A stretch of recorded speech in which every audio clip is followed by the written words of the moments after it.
If you've ever struggled with working and you're procrastinating on something and you don't know if you're just tired or being kind of lazy, and you're just trying to figure out like how to do the, oh my God, I'll leave this in. I don't care.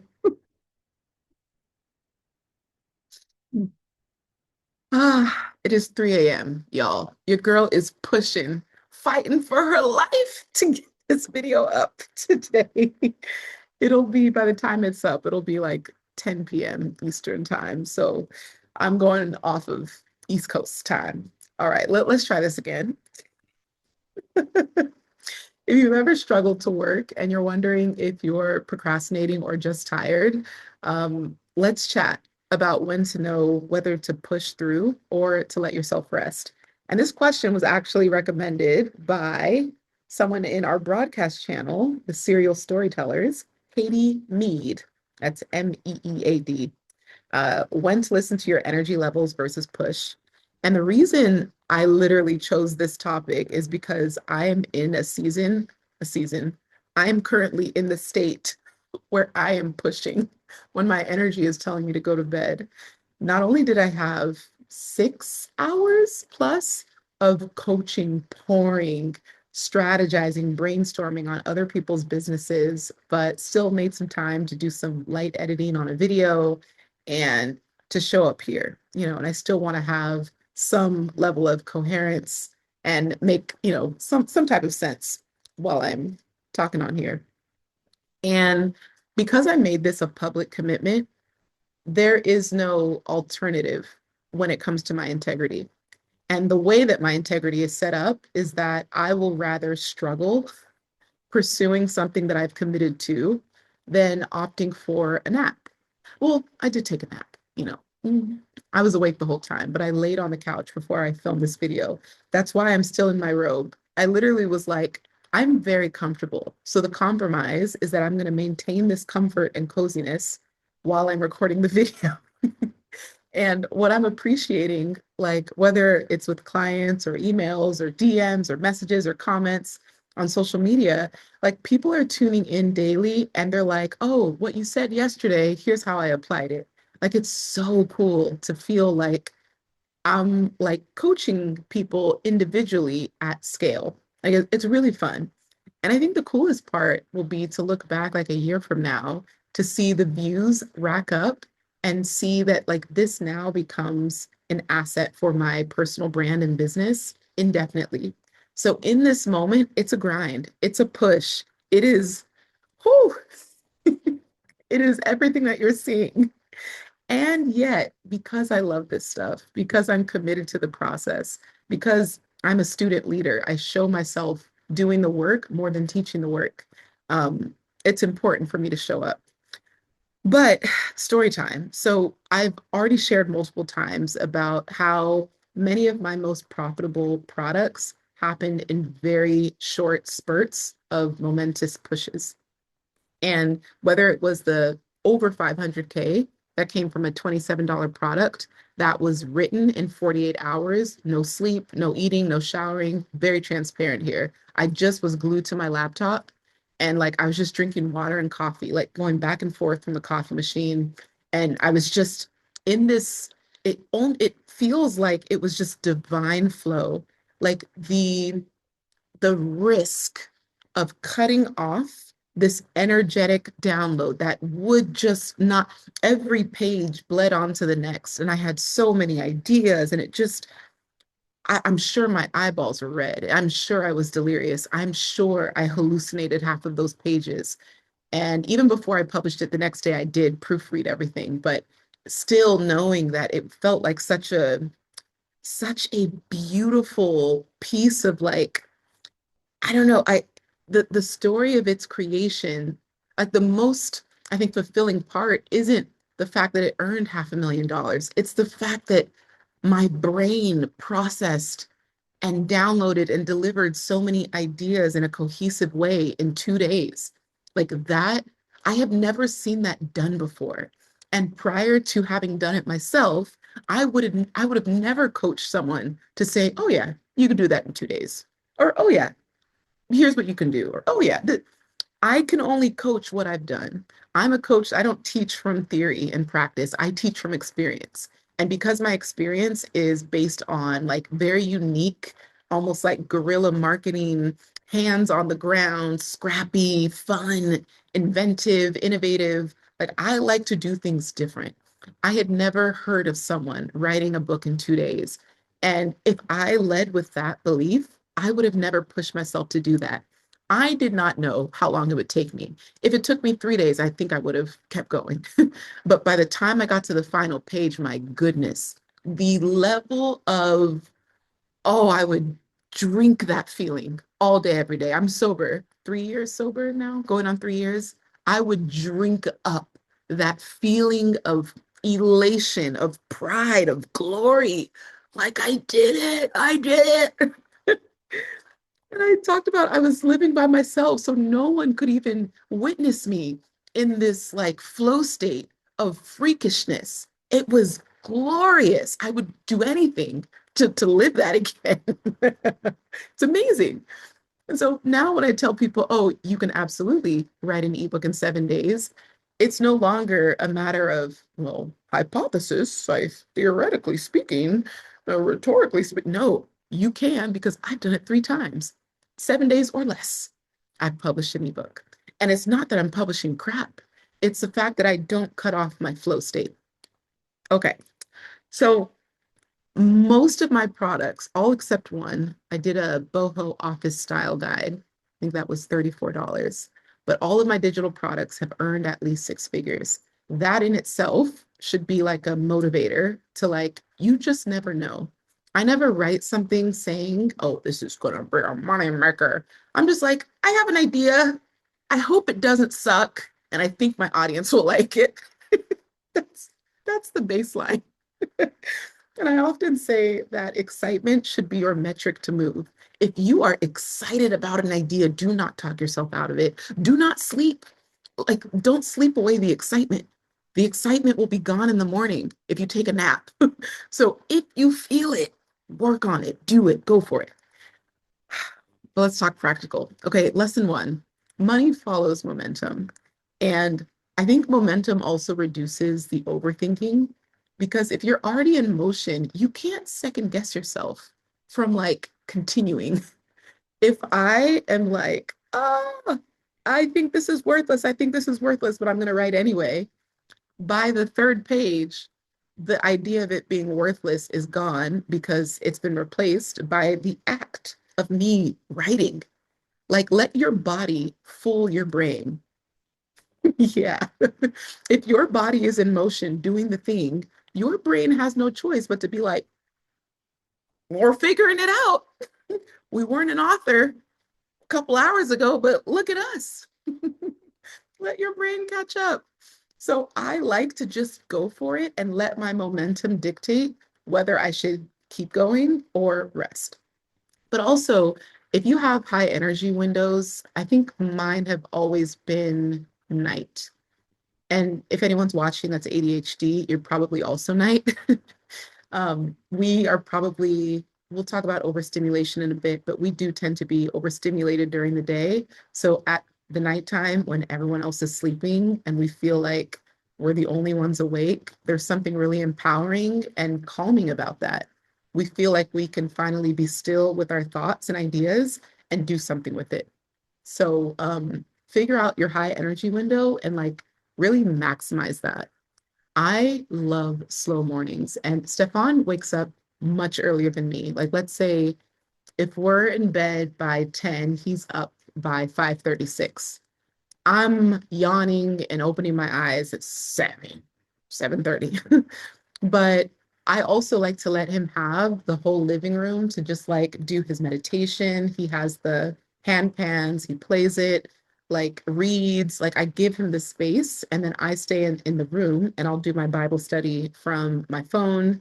I have 2 books that I'm reading now, Eyes on the Road by Michael Clark and Think and Grow Rich by Napoleon Hill, rereading these. And I'll read 15 pages from each and yeah, I'm also going through The Artist's Way again. So I'm only reading one page a day from The Artist's Way because every time I try to read it, I give up or I just don't finish. So this time I'm trying to approach it like really slowly. Like let me take a full year to go through it, even though it's only 12 weeks, so that I have a more sustainable approach. The Artist's Way, because it's a workbook essentially. So it's very it's there's some storytelling, but it is very tactical and practical. And in the morning, I tend to like more mindset, like Michael, he's a mindset author. And then Think and Grow Rich has a lot more stories. So it's like I go from mindset to like anecdotal inspiration. And then the Artist's Way, like, okay, this is the tool book. Like, here's what I can do today. Anyways, I say all that because I'm like, the mornings are very slow. It's like, I've even given up coffee. We haven't been able to find matcha in Bosnia. I think there's a global shortage, but I used to like replace coffee with matcha. And now that there's no matcha, I'm just drinking tea. And there's something really soothing about tea. Like, it doesn't as much increase your heart rate. Caffeine, if you're ADHD, is a stimulant. And so ADHD people were already overstimulated, so it's not always good to have it in the morning, especially if you're trying to ease your way into the day.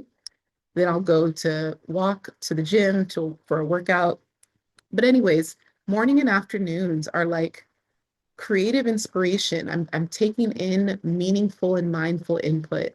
And then I will have come back, showered, figured out what I want to post on the internet, and at that point, America is just waking up, which is the best thing about being anywhere, Europe and beyond. Europe, Asia, it's great because I can really, like, I don't feel rushed to get into my day or rushed to post.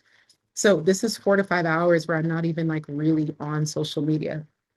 So at this point, the afternoon and the early evening, I feel my most creative because I have poured into myself. I've worked out my body. I've had a nutritious meal. And now I have nothing but ideas and energy. And it's exciting to to really like be in that headspace. So yeah, let's talk a little bit more about um water.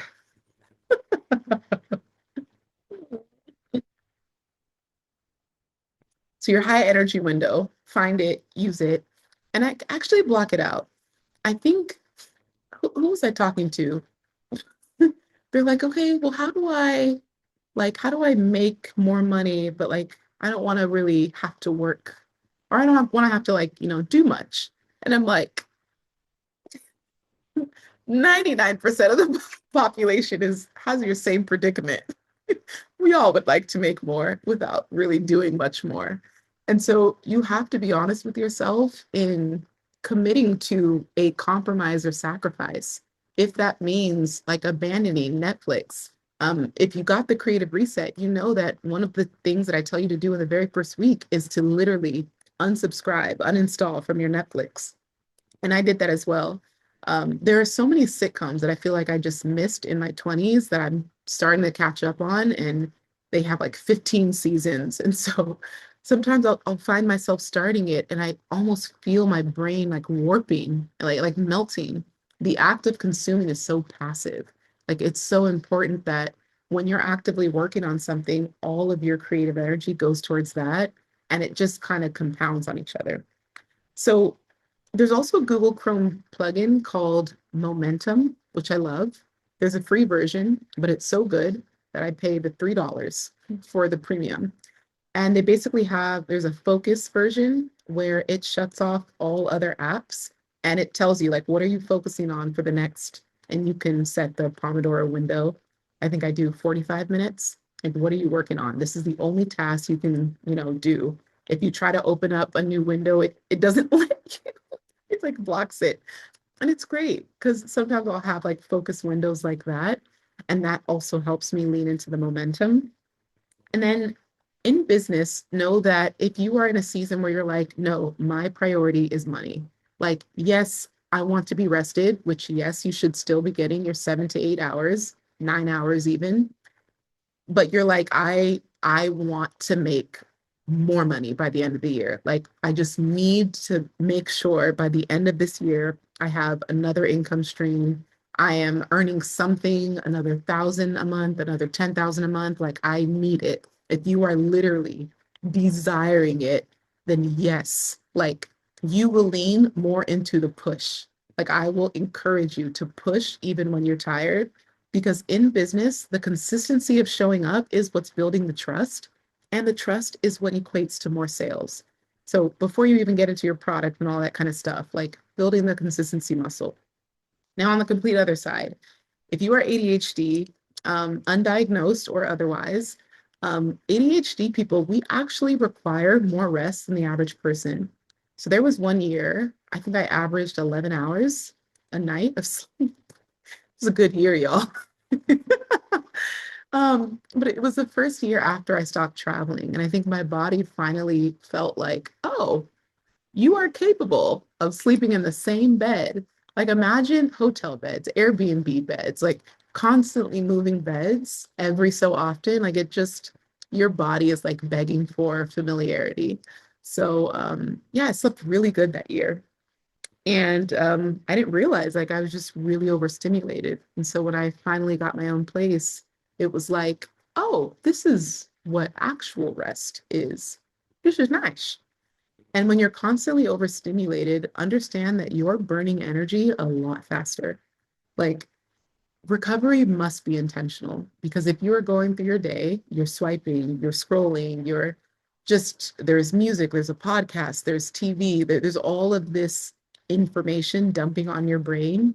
You have to consciously pursue the soft and slow stimulation, which is the physical books, not the digital books. Literally picking up a physical book that you can't, tap on the screen and it flips the page. You have to take your hand and flip the page. Like, that is, it's slow stimulation, but it's also really healthy. So definitely do that. And with ADHD, our brains are constantly creating patterns because we're constantly seeking safety in the world, because we're constantly masking, because we know that we're so different. And so your brain is so overworked. So something simple might actually take a lot more energy for you than the average person or neurotypical person. So understand that, like, rest, whether it's like taking naps during the day or having full days of the week where you just don't work and you don't, like, don't let anybody expect anything from you, and just let that be your reality and your truth. And I think without enough rest, your ADHD brain will also constantly chase novelty instead of completing important tasks. So if you are struggling to finish something, it's probably because you're restless. Like, you haven't rested well, and so your body is like dopamine, dopamine, dopamine. And in full transparency, if you're diagnosed and you have medication, my gosh, my gosh, my gosh, like the full day pills, you will you you focus on one thing at a time, and it's one thought at a time, and your brain almost becomes a blank canvas, and like you get to say, oh, let me move in this chair and let me move in this table. Like, you can watch yourself slowly move in one piece of furniture at a time, and the furniture is like a correlation for a thought or a sentence versus on an everyday basis, we look like hoarders. We have furniture and doohickeys and thingamabobs hanging from every which way in our brain. So it's just so crowded and clustered. So, yes, your brain needs rest. Okay. And then third, cycle syncing. This is huge. And I first learned this concept from Zaylee Barkley. You could also follow her on YouTube or Instagram, but I think it was like 4 or 5 years ago. She was the first person to really talk about this. And I never really considered how crucial it was for like energy management, especially if you're neurodivergent. So basically, I have a standing notification in my calendar that on any given day, I can see whether I'm in my follicular phase, ovulating, menstruating, like everything is there. And so, for example, If you're ovulating, that's a great time to sell. That's a great time to communicate. That's a great time to be in the DMs. That's a great time to be in your stories and you're loud and proud. You're your most confident and sexy self. Like, get on camera, batch as much as you can. If you're in your, for example, luteal phase, this is a good time for maybe scheduling and some editing, more deep work. If you're in your follicular phase, this is also a great time. Your energy is starting to peak. So film, creative work, mind mapping, brainstorming, things that are energizing for you. And then lastly, when you're menstruating, this is like brainstorming, resting, um, yeah, creating like small things that are text-based that have nothing to do with your face. You can just do it in Canva. But yeah, it's like it's really dope to like work according to your cycle because you realize, oh, I don't have to be on. Like if you are, I don't know, 1 week per month, you are on, meaning you're doing all your batching and filming, you can look high energy all month because people will never know that you created all the videos for the month in like the first week of the month. So like work with your energy, not against it. But overall, if I had to like summarize, when do you push and when do you rest? There is this like self-respect that you gain for yourself when you keep your promises to yourself. And there's always an inflection point where you know that, you know what, I've been making the same excuses, or I've had this idea for a long time, or you know what, I can't stand the fact that I go to bed every night thinking about doing this and it's been months and it hasn't been done. Like you have to disrupt your own pattern and decide to do different on a random Tuesday. It's not on a Monday, it's not on the first of the month, it's just random. And then when you actually feel like a physical reaction, you are tired, you are shaking, you have no capacity or brain space, rest. Ain't nothing that serious. Like, please rest. And again, for context, I share this. I'm working, it feels like twice a week now. Like my on days are very minimal. Like I am resting more than I'm actually working, but I'm smart about how I create. So it looks like I'm always on, but I'm not doing much. It really feels like I've cracked the code because the income I make is amazing. And the work that I do doesn't feel hard. It's just strategic, it's smart, it's creative, it's different. Um, but at the same time, even something like this YouTube commitment, because I know life feels easy, I choose my hard. And if you always choose your hard in a season of ease, you will always stay ahead. And I could absolutely take a month off. In fact, I did. Like Stefan and I last month, we were in Montenegro chilling. Didn't have much, honestly. We filled up our summer cohort and had a couple coaching calls, but we were chilling, walking the old city, having gelato at midnight, like chilling. And it's like it's Europe. It's summertime. It's relaxation. We got to brainstorm about the future of our companies. And I think when you have those seasons where, yeah, you're just in full rest mode, you come back with a vengeance. And if I needed more than a month to rest, I would take more than a month. But when I'm high energy and I feel like there's an abundance of downloads and creativity, I do not sleep on that. I do not rest on the unique ideas that come through me when I'm like fully activated. And it happens in rare seasons where I'm just like, oh, I'm feeling it. I don't know. I don't know who this is, but she here. Okay. I hope y'all enjoyed that. And more than anything, schedule your breaks or your body will break you. Okay. If you enjoyed this video, I know you will absolutely love mycreativereset.com. I created it with you in mind. Imagine me as your coach for 3 months in your pocket. That's what the Creative Reset is about. So visit mycreativereset.com in the product description, and I will see y'all. Thanks for waiting up with me. Bye.